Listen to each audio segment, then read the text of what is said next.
This is KUGAN CASSIUS for Eiffel TV, proudly sponsored by Everlast with the Copper Box Arena. Fantastic night here, live on Sky Sports and Design. I'm joined by promoter Eddie Hearn. How are you, mate? I'm very good, mate. I'm very good. Thrilling night. I expected a great night tonight, and we got one. Full of drama. Unbelievable performance from Khan-Benn. Tremendous fight for the World Bantamweight title between Courtenay and Bridges. Unbelievable punching from Savannah Marshall. Cracking fight with Cash Farouk against Espinoza. Good wins for John Hedges and Nick Campbell. And yeah, really, really, really good night. And you know, we've got two left now behind closed doors in the UK. May 1st, May the 15th. And I've enjoyed the challenge, but I can't wait to see people back, you know. We need the fans. We do, because fans make the energy. And we've done a great job, but there's nothing quite like having fans in. And just a couple of months left, and fingers crossed we get to see those wonderful people in the UK again. Right, let's go from the top and work our way down. Khan-Benn, I mean, I don't know about you, but I didn't expect a first-round stoppage of Samuel Vargas. No one's done that to Samuel Vargas. And it was a clinical performance from as long as it lasted for Khan-Benn. It was, I mean, straight savage from Conor. I was actually nervous for the fight. I sat down ringside and I thought, oh man, because he's one of those guys, when you talk about behind closed doors, it don't suit him. You know, he's the kind of guy that's going to fight off the crowd. And I just thought, you know what, just get through tonight, Conor. And wow, what a performance. I mean, Michael Alexander, you know, I see some people say he jumped in early. Mate, he saved him from getting absolutely obliterated. I don't think Samuel Vargas knew where he was, because he was caught cold. And you know, whatever you think about Khan-Benn, if you love him, if you hate him, you have to respect that performance and you have to respect that statement. Immediately spoke about, excuse me, Amir Khan. To me, it seems a little bit of an unrealistic fight, but can you shed any light on whether that fight can happen or not? It's not an unrealistic fight if it generates enough money. And I think it does. I think it's a great story. Look, Amir's not training at the moment. I think Ramadan begins this week. So he's going to be looking to fight, I don't know, October, something like that. I know Amir, of course, well. I know his lawyer well. I spoke to his lawyer this evening. And they'd definitely be up for hearing about that fight. Doesn't mean the numbers are going to make sense for him to take it, but they will definitely listen about that fight, because he wants to have a big hurrah, Amir Khan. He wants to make as much money as possible. That's a banging fight at the O2. A banging fight at the O2. And we'll see. We'll see. But, you know, like I said, Conor is a million miles an hour. I mean, he's so pumped. Like, he trained for a 12-round war tonight, and when he came out, he had energy. He wanted to take, I mean, he's one of those guys, he just wanted to knock everyone out, didn't he? You could just see it in his eyes. I said something over there, he said, what's that? What? Who said what? It's all right, mate, calm down. It's like that geezer at the bar, you know, who's had a few. So, tremendous, tremendous. And he said tonight in the interview after, you know, I work so hard. He said, hard work beats talent when talent don't work hard. No, mate, you've got the talent now. That's what I was saying to you. You've got to start believing how good you are. You're a world-class fighter, and you work really hard. And when you're good and you work really hard, you're really tough to beat. So I'm so excited about his future. He's a huge star. You come over to me, you know, oh, he's a pay-per-view star, he's massive, and you know. And yeah, he has got the whole world in front of him. We're going to take him at the right pace, get him the right fights, but we're close to gamble time. We're close to gamble time. You like gamble time, don't you, baby? Eddie, can I just go back to your comments there? I didn't just come up like some drunk moron and go, oh, he's a pay-per-view star. I said... Anything about drinking. Have you been drinking tonight? No, absolutely not. I'm at a Matchroom event. Of course I'm not. Where did the drunk come from? I mean, I'm a bit concerned about I've had 14 vodkas. I'm good, yeah. But 14? This is how comfortable I am to be at Matchroom show. Seriously, I mean, some of us operate with professionalism. You know, I took you onto the yacht last week in Gibraltar. Shout out Gibraltar. Banging trip, bruv. You were pretty hammered the whole trip. Now, I'm hearing you've had 14 vodka. Are you bringing this booze with you? By the way, when fans are allowed, and these are things that are going to get taken off you when you come in here. I think you should start having a little bit more respect and professionalism for what you do. I absolutely respect the sport of boxing, but I do my work. But you tell me you're better at what you do when you've had a few. Apparently so. Someone told me that, yeah. Okay, well, I've not had a few, but I'm telling you, Khan-Benn, super exciting. let's look at the future.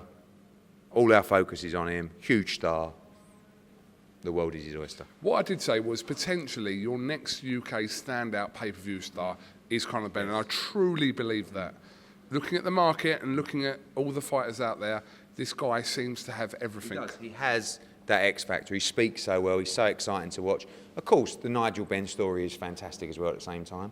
But you know, he works so hard, mate, and he's smart. You know, I know he's fiery and all this kind of stuff, but he listens. He trusts me. He trusts Tony. You know, he's got Lee Emptage, his lawyer. He's got Charlie Sims, and we have a great plan for him. And he's demanding. You know, he wants to make sure that he gets the right fights. He boxes as often as he can. He makes money, so you should. But he trusts the process, and he's learned from people around him, and he's become a real. Do you know, one thing about Khan-Benn, I think if you watched him on TV, like in the interview after, you'd probably say this bloke's a nutter. You know, he's fiery, and he's. What do you say? I don't think you'd say he's flash, but he's so not flash. He lives in the same village as me. He's a family man. He's got a beautiful son. You know, he's got a lovely wife. He's a good individual, right? He works super hard, and he's dedicated to what he does. And when you've got a good head on your shoulders, like he has, we just got to keep it calm, and the world is his oyster. I appreciate it's late, so we're going to try and run. No, we need to run through the card quickly. Savannah Marshall, Yes. third round stoppage of Maria Lindberg. Fair play to Lindberg. She come in at last notice. Listen. Everyone will say, oh, you know, the opponent came in late. The opponent is super tough, right? The opponent went distance with Christina Hammer twice, 2 other world championship fights, Courtenay, she went the distance with. She don't get stopped. Savannah Marshall is the hardest punching female fighter pound for pound, unquestionably. She will stop Clarissa Shields. She will beat her every day of the week, and I'm so confident. I'm going to pay the money. I'm going to have to pay the money because it's the only way we're going to get it. Stand alone. What? Stand alone. Stand alone. Stand-alone event. What? Not on a. All stand-alone event. Could go on like an AJ Fury, couldn't it? it? On an AJ card, because when you get these moments for women's sport, we can't put them underneath the biggest fight of all time or the biggest fight in boxing. Stand-alone fight, America, England, doesn't matter. Let's make that fight. Okay, Shannon Courtenay, new WBA world champion, in such an exciting fight with Ebony Bridges. Yeah. Fair play to Ebony Bridges as well.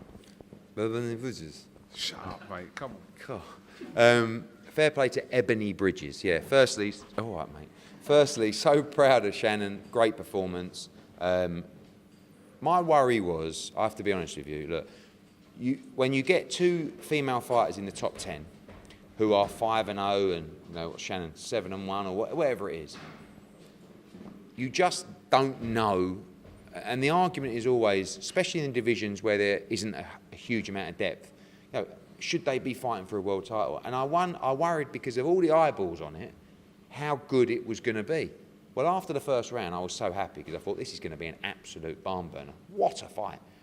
Big respect to both girls. Big respect and massive congratulations to Shannon Courtenay. Ebony Bridges, tough as you like. She couldn't see for the last 2 rounds. She didn't stop trying to win the fight. She'll be back. You know, people love to watch her fight. She's going to get better and better. For Shannon, now, what a massive opportunity. You know, you've got the Rachel Ball fight, which I think is a must. For the summer, I'd like to do that back at Fight Camp. Now we're going to have a huge event there with fans. Then I think she should try and unify. Don't rule out a Bridges rematch in time as well. Ebony will come again. So that was a tremendous advert for women's boxing. You know, all the talk about, oh, what are they going to wear at the weigh-in, all that kind of stuff. Great, got the attention, but the product was fantastic. And it was a great, great advert for women's boxing. It's always about the product, isn't it? It is. Wins for John Hedges and first round knockout for Nick Campbell tonight as well. And Thoughts? Tremendous fight with Cash for one of the best fights this year. He's a fantastic fighter. You know, I really... Just make the McGregor rematch. Listen, I mean, Lee McGregor, by the way, I watched the first fight. I watched it on TV. I felt Cash Farouk won the fight, but it's irrelevant. It's in the past, right? Massive props to Lee McGregor. He was brilliant last time against Gurfey. You know, Ben Davidson's done a great job.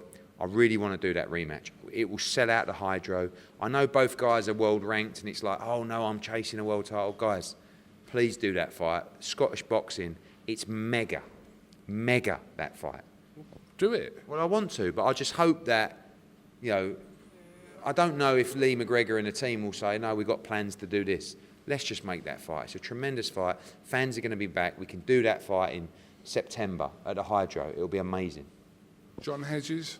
John Hedges, good performance. Had a rough time last time. He got slung in with a decent fighter and a good Got a lot of stick. Had a good performance tonight. Nick Campbell, great. Put his shots together nice. Another exciting addition to the heavyweight division. And if we do cash through against Lee McGregor, Scotland have got heavyweight to get behind now as well. Absolutely. And you'll be bang on the whiskey if we go up there. I don't drink whiskey. Edward, just finally, in the last 6 hours and 43 minutes since I last interviewed you, has anything developed with AJ Fury? Yeah, I just actually had a call on it. Are you serious? Yeah. Things are great. I'm going to be working through the night tonight. Call from who? I think a call from someone we mentioned in your interview earlier. And yeah, all looking good. We're going to catch up with all the teams tomorrow, and you know, I think we're in a good place. Can you just spell it out what's going on tomorrow? It's Sunday tomorrow. What's actually happening tomorrow? Okay. I'm going to wake up. I'm going to go for a walk with the dogs, right? Then I'm going to have a roast dinner, right? Turkey or lamb? I like chicken, right? But it's got to have stuffing. I'm not Stuffing's the one. But you know what? I don't even like the real stuffing. I just like the naff stuff. You know, like the pork balls. Bessie's? Yeah, just the ones that are about 99p for 1,000 balls of whatever it is. Yeah, so I'll do that. We'll have a bit of fun in the garden, play a bit of sport in the garden with the kids. No doubt be doing some work. And then the small matter of sending the details to the teams for the relevant offers on the table. One call I had tonight was just to say we're good. You know, we're in for what we... I'm shut up now. Next week, what will we find out? Maybe nothing. But if you haven't heard any bad news, let's do it this way. No bad news is good news. Yeah, if you haven't heard any bad news by the middle end of next week, we're in a good place. Okay. But pull this off. I'm trying, mate. You know how hard I'm trying. I know. It's like I said to you earlier on. Like I know there's other pieces to the pie, but you're the mouthpiece for this, apparently, because you're the one talking about it as vocal as you are. No, I am. Well, Frank's talking, Bob's talking, but I'm saying. Listen, I'm not having a pop at anyone but I've done 99% of the work here because I'm desperate for it to happen. And if it doesn't come off, you can blame me. I don't care. I'll get blamed for loads of stuff. It's no problem.